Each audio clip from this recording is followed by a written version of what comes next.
मित्रांनो, मी आहे बसवंत थरकार, इतिहास शिक्षक, न्यू इंग्लिश स्कूल व कनिष्ठ महाविद्यालय तळवली, स्वयंदीप यूट्यूब चॅनलमध्ये सर्वांचे स्वागत आहे. आज आपण इयत्ता 8वी इतिहास विषयातील सहावा पाठ स्वातंत्र्य चळवळीच्या युगास प्रारंभ या पाठाचा पहिला भाग पाहणार आहोत. यापूर्वी आपण सामाजिक व धार्मिक प्रबोधन हा पाठ अभ्यासला आहे. त्यामध्ये पाश्चात्य शिक्षण घेतलेल्या भारतीयांनी भारतात प्रबोधनाला अर्थात वैचारिक जागृतीला सुरुवात केली, त्याची माहिती आपण घेतली आहेच. नवशिक्षित भारतीयांनी केलेल्या प्रबोधनामुळे भारतीय समाजात राष्ट्रीयत्वाची भावना रुजू लागली. देशाच्या विविध भागात विविध संघटना स्थापन होऊ लागल्या, विविध गट कार्यरत झाले.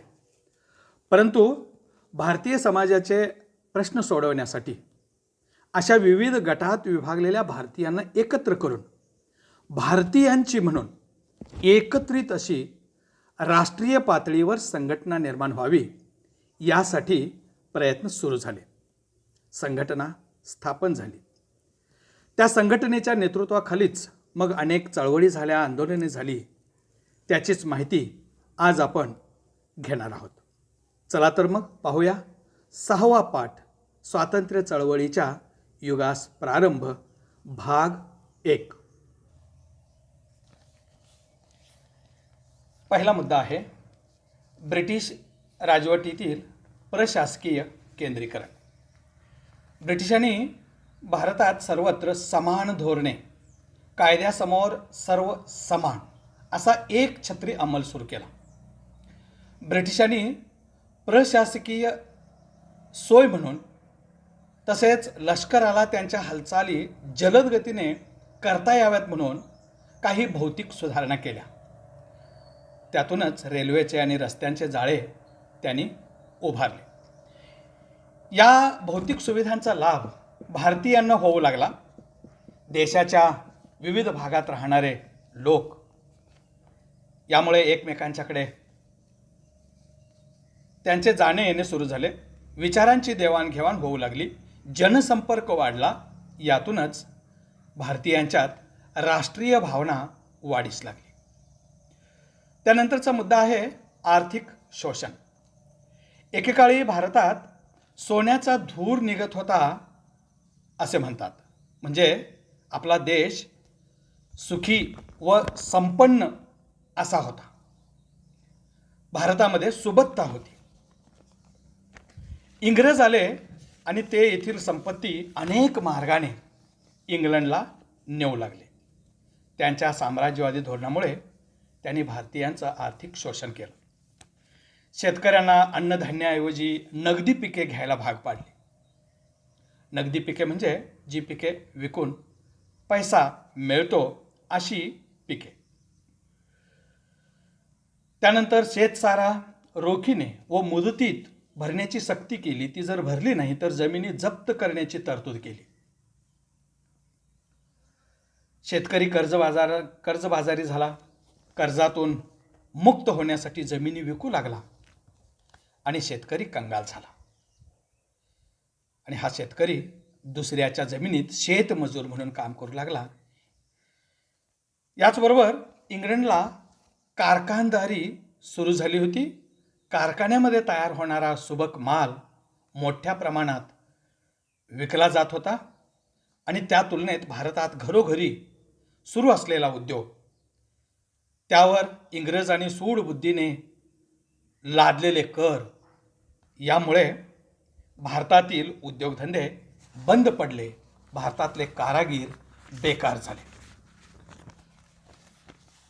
त्याचबरोबर या देशामधील कारखानदार, भांडवलदार येथील कामगारांचे शोषण करायला लागले.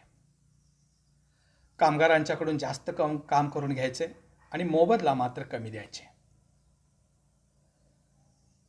त्या कामगारांचेही या माध्यमातून याप्रमाणे शोषण होऊ लागले. मध्यमवर्गीयांवर विविध कर लादले गेले. त्यामुळे मध्यमवर्गीयांचंही शोषण व्हायला लागले आणि त्यामुळे देशातील शेतकरी, कारागीर, कामगार आणि सर्वसामान्य जनता या सगळ्यांच्या मनात ब्रिटिश सरकारविषयी असंतोष निर्माण झाला, तो खदखदू लागला. त्यानंतरचा मुद्दा पाहूया, पाश्चात्य शिक्षण. भारतात सुरू झालेल्या पाश्चात्य शिक्षणामुळे भारतीयांना स्वातंत्र्य, समता, लोकशाही, न्याय अशा नव्या कल्पनांची ओळख झाली. त्याचप्रमाणे बुद्धीला पटणाऱ्या गोष्टी करणे म्हणजे बुद्धिनिष्ठा, विज्ञानाची कास धरणे, विज्ञानाच्या कसोटीवर सगळ्या गोष्टी तपासून पाहणे म्हणजे विज्ञाननिष्ठा, याचबरोबर मानवता, राष्ट्रवाद अशी मूल्ये भारतीयांनी आत्मसात केली. युरोपातल्या देशांनी याच मूल्यांच्या आधारे त्यांच्या देशाची प्रगती केली आहे हे भारतीयांना समजले. आपणही ही मूल्ये आत्मसात केली तर आपल्या देशाची प्रगती करू शकतो अशी भावना भारतीयांमध्ये रुजू लागली. भाषिक विविधता असलेल्या या देशामध्ये एकमेकांशी संवाद साधण्यासाठी इंग्रजी भाषेचा उपयोग होऊ लागला. त्या भाषेमधून विचारांची देवाणघेवाण होऊ लागली. राष्ट्रीय भावना रुजायला, ती वृद्धिंगत व्हायला मदत झाली. पुढचा मुद्दा आहे भारताच्या प्राचीन इतिहासाचा अभ्यास. भारतीय संस्कृतीचा अभ्यास करता यावा म्हणून ब्रिटिशांनी कोलकाता या ठिकाणी एशियाटिक सोसायटी नावाची एक संस्था स्थापन केली. संस्कृत, फारसी यासह अन्य ज्या भारतीय भाषा होत्या त्या भारतीय भाषांमधील हस्तलिखित मिळवायची, त्यांचं संशोधन करायचं, त्यांचा अभ्यास करायचा. या पद्धतीने कार्य सुरू झाले आणि त्यातून आपल्या देशाला, भारताला प्राचीन समृद्ध अशा संस्कृतीचा, विचारांचा वारसा आहे हे समजल्यामुळे समस्त भारतीयांना स्वतःच्या देशाचा अभिमान वाटू लागला. एशियाटिक सोसायटी ही ब्रिटिशांनीच स्थापन केली होती, तरीसुद्धा त्यामध्ये काही भारतीय विद्वानांनीही प्राचीन भारतीय संस्कृतीचा अभ्यास केला. त्यामध्ये डॉक्टर भाऊदाजी लाड, डॉक्टर रा. गो. भांडारकर यांचा समावेश होता. पुणे येथे त्या काळात स्थापन झालेली भांडारकर प्राच्य विद्या संशोधन मंदिर नावाची संस्था आजही कार्यरत आहे. त्यानंतरचा मुद्दा आहे वृत्तपत्रांचे कार्य. नवशिक्षित भारतीयांनी आज काळात काही वर्तमानपत्रे, नियतकालिके सुरू केली. त्या माध्यमातून राजकीय आणि सामाजिक जागृती ते करू लागले. बाळशास्त्री जांभेकरांनी सुरू केलेले दर्पण, इतरही काही वर्तमानपत्र होती. त्यामध्ये प्रभाकर, अमृत बझार पत्रिका, लोकमान्य टिळकांनी सुरू केलेली केसरी, मराठा यासारख्या वर्तमानपत्रातून, नियतकालिकामधून भारतीयांचं प्रबोधन होऊ लागले. सरकारच्या ध्येय धोरणांवर कडाडून टीका होऊ लागली. त्यानंतरचा मुद्दा आहे भारतीय राष्ट्रीय सभेची स्थापना. अखिल भारतीय स्तरावर भारतीयांची एक संघटना असावी, त्या माध्यमातून सरकारकडे आपल्या मागण्या मांडता याव्यात.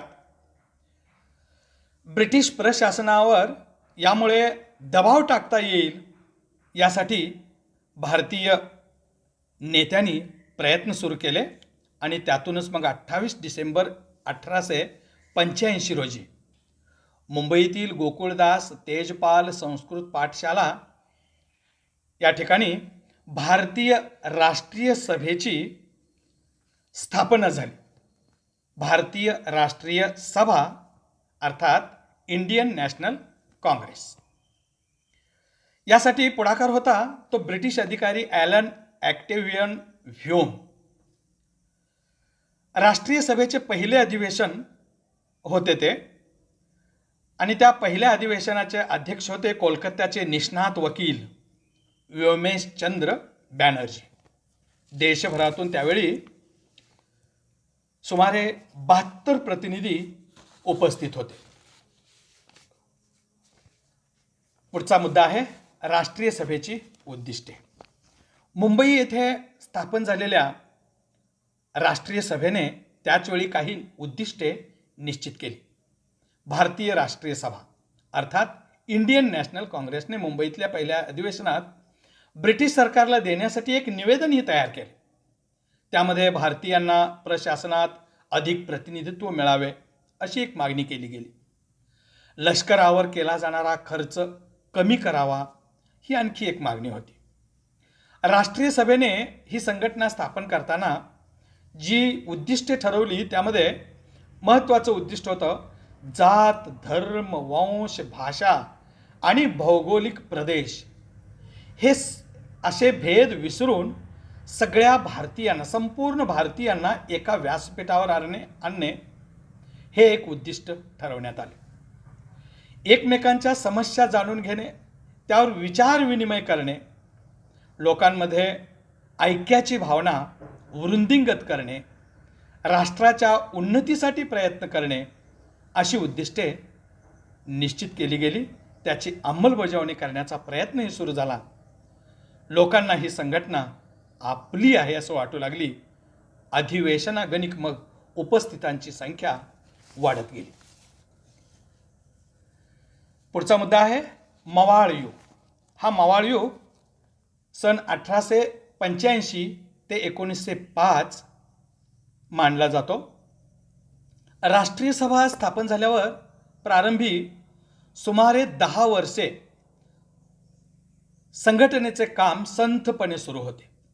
परंतु या काळात संघटनेचा पाया घट्ट करण्याचा, मजबूत करण्याचा तो प्रयत्न होता. राष्ट्रीय सभेने अतिशय मोलाचं असं कार्य त्या काळात सुरू केलं. त्याचे नेतृत्व करणारे नेते उच्च शिक्षित होते, वास्तववादी विचारांचे होते. पाश्चात्य उदारमतवादी तत्वज्ञान, स्वातंत्र्य, समता, बंधुता इत्यादी मूल्यांचा प्रभाव या नवशिक्षितांवर किंवा पाश्चात्य शिक्षण घेतलेल्या आपल्या राष्ट्रीय सभेच्या नेत्यांच्यावर होता. सनदशीर मार्गावर त्यांचा विश्वास होता. सनदशीर मार्ग म्हणजे शांततेचा मार्ग. या मार्गाने जरी आपण आपल्या मागण्या मांडल्या तरीही ब्रिटिश सरकार त्या मागण्यांचा सहानुभूतीने विचार करेल, न्याय देईल असे त्यांना वाटत होते. अशा विचारसरणीचा काळ हा मवाळ युग. तर या विचारसरणीचे नेते मवाळ नेते म्हणून ओळखले गेले. त्यावेळी गोपाळकृष्ण गोखले, फिरोजशाह मेहता, सुरेंद्रनाथ बॅनर्जी हे राष्ट्रीय सभेतील मवाळ गटाचे नेते होते, पुढारी होते. राष्ट्रीय सभेच्या अधिवेशनात सुशिक्षित भारतीयांना नोकऱ्या मिळाव्यात, लष्करी खर्चात कपात व्हावी, लोकांच्या कायदेशीर हक्कांचे रक्षण व्हावे, तसेच महत्त्वाचे म्हणजे कार्यकारी संस्था व न्याय संस्था ही वेगवेगळी असावी, त्यांची फारकत केली जावी, अशा मागण्या केल्या गेल्या. प्रत्येक अधिवेशन वेगवेगळ्या ठिकाणी होत होतं. अधिवेशनागणिक उपस्थितांची संख्या वाढत होती. त्यामुळे भारतीयांचा हा वाढता प्रतिसाद पाहून ब्रिटिशांना धडकी भरली आणि ते भारतीयांच्यात फूट पाडण्याचा प्रयत्न करू लागले. फोडा व राज्य करा नीती म्हणतात. या नीतीचा अवलंब ते करू लागले. त्यानंतरचा मुद्दा आहे जहाल युग. जहाल युग 1905 ते 1920 पर्यंतचा मानला जातो. राष्ट्रीय सभेत कार्यरत सर्वच नेत्यांचे राष्ट्रीय सभेच्या उद्दिष्टांबाबत तसेच सनदशीर म्हणजे शांततेच्या मार्गाने चळवळी करण्याबाबत एकमत होते. परंतु राष्ट्रीय सभेच्या त्या काळच्या कार्यपद्धतीबाबत मात्र राष्ट्रीय सभेच्या नेत्यांमध्ये मतभेद होते. हे मतभेद तात्विक स्वरूपाचे होते. दिवसेंदिवस हे मतभेद वाढत गेले आणि राष्ट्रीय सभेत 2 प्रमुख राजकीय गट निर्माण झाले. सनदशीर मार्गाचा पुरस्कार करणारे मवाळ नेते, तर चळवळ अधिक तीव्र करावी, तीव्र संघर्ष केला पाहिजे असे म्हणणे होते ते जहाल गटाचे नेते म्हणून ओळखले जाऊ लागले. लाला लजपतराय, बाळ गंगाधर टिळक, बिपिनचंद्र पाल हे त्या काळातले जहाल गटाचे नेते म्हणून ओळखले गेले. या जहाल नेत्यांनी वर्तमानपत्रे, राष्ट्रीय उत्सव आणि राष्ट्रीय शिक्षणाच्या मार्गाचा अवलंब केलेला होता. लोकमान्य टिळकांनी केसरी व मराठा सारख्या वृत्तपत्रातून सरकारचे डोके ठिकाणावर आहे का सारखे लेख लिहून ब्रिटिशांच्या दडपशाहीवर घणाघाती टीका सुरू केली होती. गणेश चतुर्थीला सार्वजनिक गणेशोत्सवाचे स्वरूप दिले. छत्रपती शिवाजी महाराज यांची जयंती सर्वप्रथम महात्मा फुले यांनी साजरी केली होती, परंतु स्वातंत्र्य चळवळीच्या काळात लोकमान्य टिळक यांनी सार्वजनिक शिवजयंतीचे स्वरूप दिले.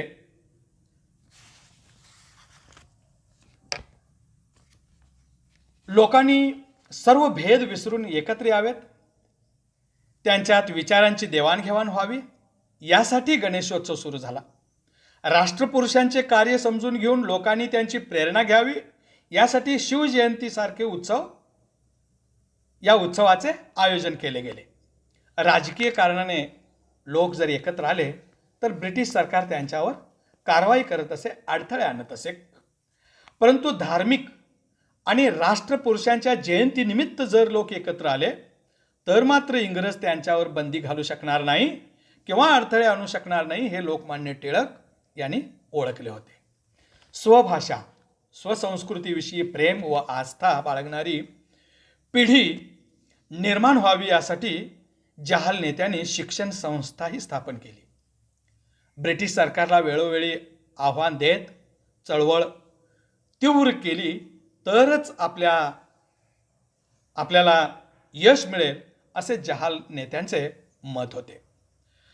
परंतु सशस्त्र बंड न करता तीव्र व व्यापक चळवळ उभारली पाहिजे असे मात्र त्यांचे मत होते.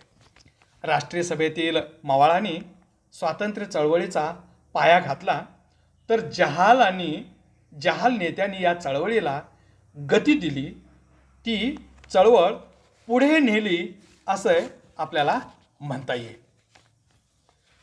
पुणे येथे 1897 मध्ये प्लेगची साथ आली होती.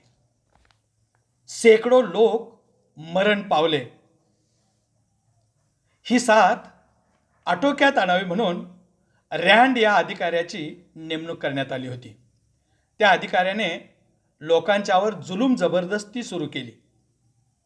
त्याचा राग येऊन त्याचा बदला घ्यायचा म्हणून चाफेकर बंधूंनी त्यांना ठार केले, त्यांचा वध केला. या कृत्यामध्ये लोकमान्य टिळकांचा हात असावा म्हणून खूप चौकशी केली गेली, पण ब्रिटिशांना त्यात यश आले नाही. तरीही सूडबुद्धीने लोकमान्य टिळकांच्यावर राजद्रोहाचा आरोप ठेवला आणि त्यांना ब्रह्मदेशातील, आजच्या म्यानमारमधील मंडालेच्या तुरुंगात ठेवलं गेलं. तिथे असतानाच लोकमान्य टिळकांनी गीता रहस्य नावाचा ग्रंथ लिहिला. त्यात लोकांनी कर्मयोग म्हणजे कृतिशील बनावे, कृतीवर भर द्यावा असे लोकमान्य टिळकांनी सुचवले होते.